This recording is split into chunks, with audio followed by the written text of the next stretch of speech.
नमस्कार मंडळी, ही सेम दुसऱ्या रूममधली AC आहे ऑफिसमधली. तर आपण इथे आता इंडोर बघितला तुम्ही, त्यानंतर आउटडोअरही बघून घ्या. हा आउटडोअर आय थिंक सो गेस लीग आहे, पण कस्टमर बोलला मला सर्व्हिस करून हवी अगोदर, तर आपण त्यांना सर्व्हिस करून देतो. त्यानंतर बघू शकता आउटडोअर खूप घाण आहे. आउटडोअरला प्रॉपर सर्व्हिस करून देत आहे आपण. त्यानंतर आपण मित्राला बोलणार आहे, तू आउटसाईडनी सगळं क्लिनिंग करून दे. आपण या लोकेशनला आहे, तर ह्या लोकेशनला क्लिनिंग करतोय प्रॉपर. खूप घाण निघते बोलते तो प्रॉपर सफेद पाणी यूजर मारणार आहोत. त्यानंतर बघू शकता तुम्ही इकडे आहे इंडोर बॉडी क्लिनिंग सगळी झालेली आहे. त्यानंतर दुसऱ्या रूममध्ये बघा इंडोर पण मी मारून टाकलेला होता. त्यानंतर बघा आपण इंडोर कॉईल तुम्हाला दाखवतो किती क्लीन केलेली आहे.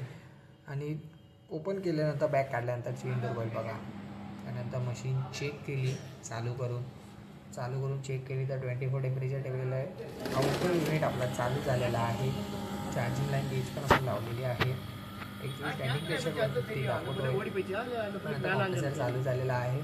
मित्राला आपण बोलतो चेक कर. अरे बापरे खूप गॅस कमी आहे, मीन्स 100% गॅस लीक आहे मशीन ही.